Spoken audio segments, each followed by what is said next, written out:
Tere, armas! Mina olen Triinu ja täna ma jagan sulle natukene hammastest, sest minu hambad hakkasid samamoodi märku andma siis, kui mul oli juba ärevus ja depressioon. Aga kuna sa tead juba minu lugu, siis ma ei valinud ühtegi tabletti, küll aga hambaarsti juures ma käisin ikkagi. Aga ma otsisin juursõnumeid ja ma täna selles mõttes tahan sulle täpselt samamoodi jagada neid kohtasid, et inimesed teaksid, et kui hambad ehk siis parodontoos või nigemed hakkavad märku andma või hambad hakkavad suust välja kukkuma, siis on selle taga väga tugev teema. Ja selleks teemaks on see pool, et inimene ei täida oma elu missiooni. Ta ei täida, see tähendab seda, et ta ei ole vaadanud iseendasse, kes ta on, miks ta siin on ja mis on tema elu ülesanne. See tähendab seda, et ta ei ole läinud oma missiooni täitma.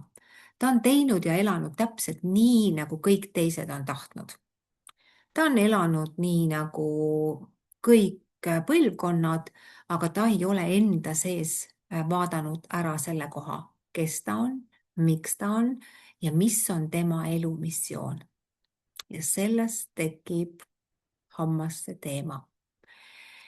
Ja kui inimene ei ole läinud missioonile, siis see tähendab seda, et tema traumad on kõik lahendamata. See tähendab seda, et ta tunneb, et ta on rumal, ta tunneb, et ta ei ole piisav, ta tunneb, et ta ei ole tark ja ta tunneb just neid tundeid. Ta tunneb neid tundeid, sest ta ei ole vaadanud iseendasse. Ja täna on parim asi, kui sina oled ärganud hing ja sa saad aru, et midagi annab märku, mis vahet pole, mis iganes kehaosa, sest see on sinu kingitus, sest siis sa hakkad endasse vaatama. Enne seda inimesed ei vaata. Nad lihtsalt elavad ellujäämises.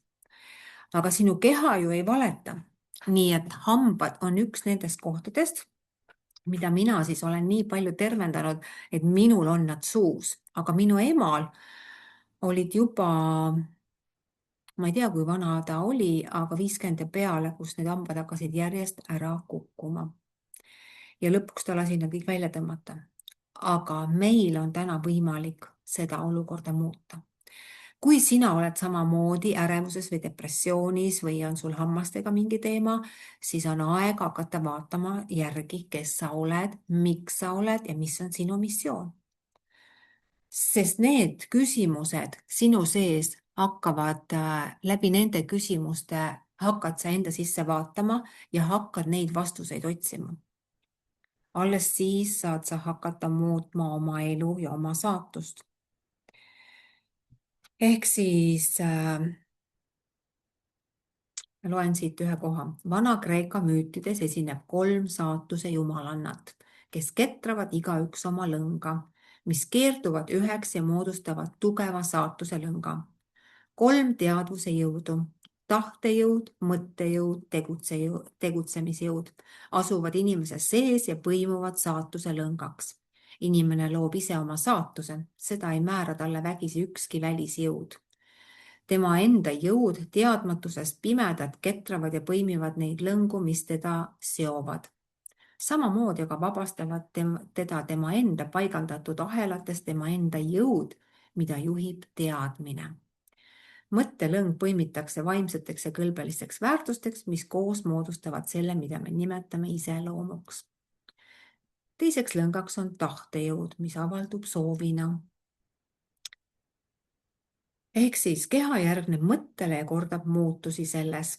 Nii et need 3 lõnga, mis loovad meie saatuse, ei katke surmaga, vaid ulatuvad uutesse eludesse. Mida külvame, seda me lõikame, kuidas ketrame oma saatuse lõnga. Selline saab olema meie saatus ka tulevikus. Mõttelõng annab meile iseloomu, millega sünnime maisesse ilma. Tahtelõng toob õnnelikke juhuseid või võtab need ära. Tegevuslõng annab soodsad või ebasoodsad füüsilised tingimused inimene on oma tuleviku looja, oma saatuse ehitaja. ja nii on ka sinuga, kui sinul on hambad, annavad märku. hambad on see, et sinu missioon. mis on sinu missioon? kui sa hakkad endale otsima vastuseid, siis tulemas on töö versus kutsumus. kas sinu töö on sinu missioon? kas sa teed seda, mis sa tunned, et hinges tahad teha? või sa tunned, et see töö, mida sa teed, on sulle pigem kannatus ja tekitab koormust ja tekitab stressi ja see on sulle raske? siis see on ainult sellepärast, et sa ei ole läinud oma missioonile. kui sa oled oma missioonitöös, siis sa teed seda.